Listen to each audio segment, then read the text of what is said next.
Hey Craig, today we're talking about setting a household budget. Yes, we are.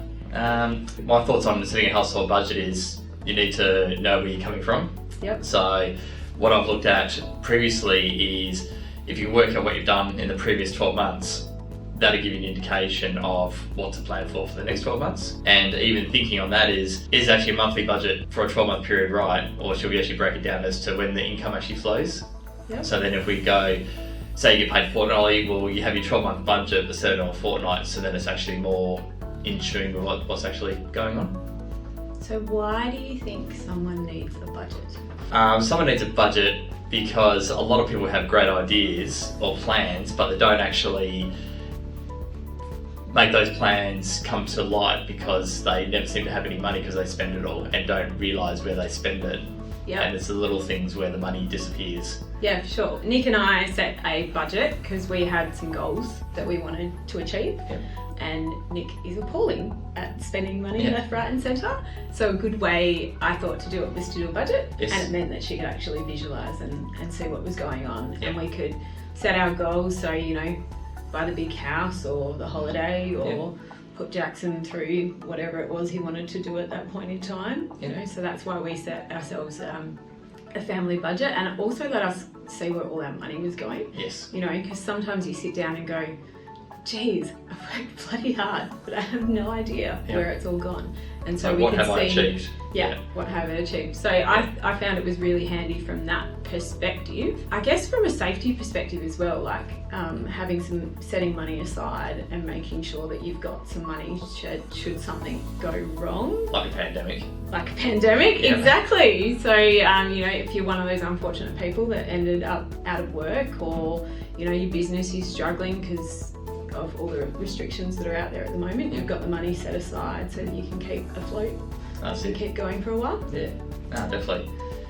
Yeah, I've been pushing for the idea of a budget at home, which has been we just felt had a bit of resistance, but it's more so I like to know where the money is spent.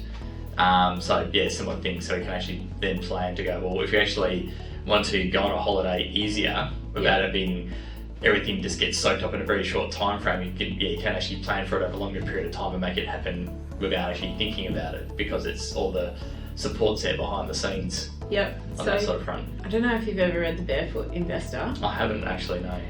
It's quite handy because it talks about a couple of different ways that you can do budgets. Yeah. So I don't know if you remember the good old money jar that you used to have lying around the house, or the envelopes, so that you know, chuck some money in. That one was your holiday fund, that was your savings, safety fund, and all that kind of stuff. So The Barefoot Investor is a really good book going through all of that kind of stuff. It talks about the different ways you can do it. You can have the good old jar sitting at home or the envelope sitting at home, but these days I think we're all a little bit more techno savvy. That's right. So I personally have ING accounts because you can have a fair few of those without paying additional fees, as long as you hit some of the requirements, which is basically having your salary come in and then having a certain amount of purchases go out, and then you can basically chuck money in those virtual buckets and keep it saved there. Yep. Other ways to do it, I guess, if you have a mortgage, you can have your underlying offset accounts. Yeah, which your are then offset accounts split sitting down there, which are quite handy. The hardest thing is just trying to get the bank to actually do it.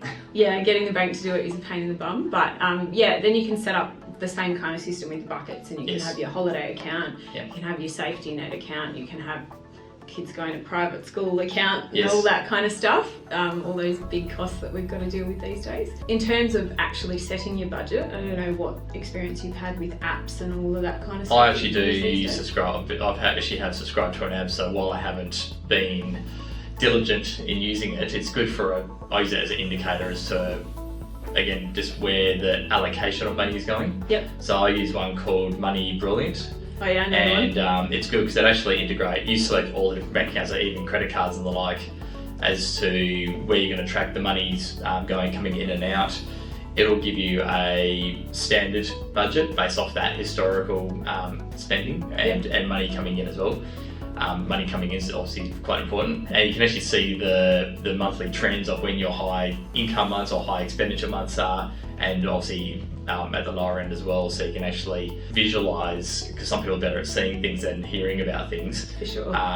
Where the performance is, and what it's done for me is actually give me that little bit of assurance that where I think my money's going, it's actually got that nice pie chart to go, well, yes, a third of my money does go on kids.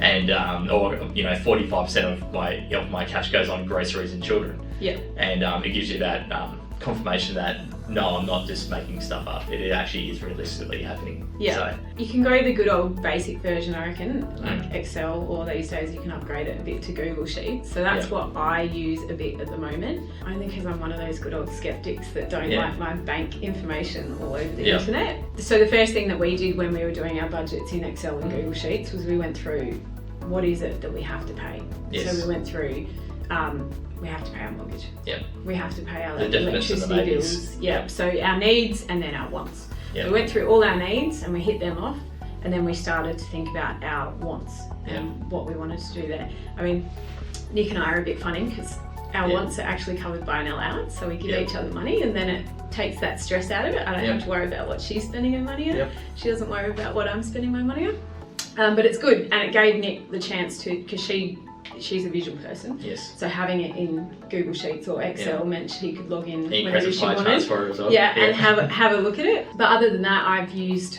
I've gone through a bunch because I wanted to check them out for clients and that kind of thing. So I've looked at Pocketbook, I've looked at Money Brilliant, Mint. There's so many apps out there these days, and they're all pretty much accessible on your phone, so easy login. Most of them do bank feeds. Pretty much all of them do bank feeds.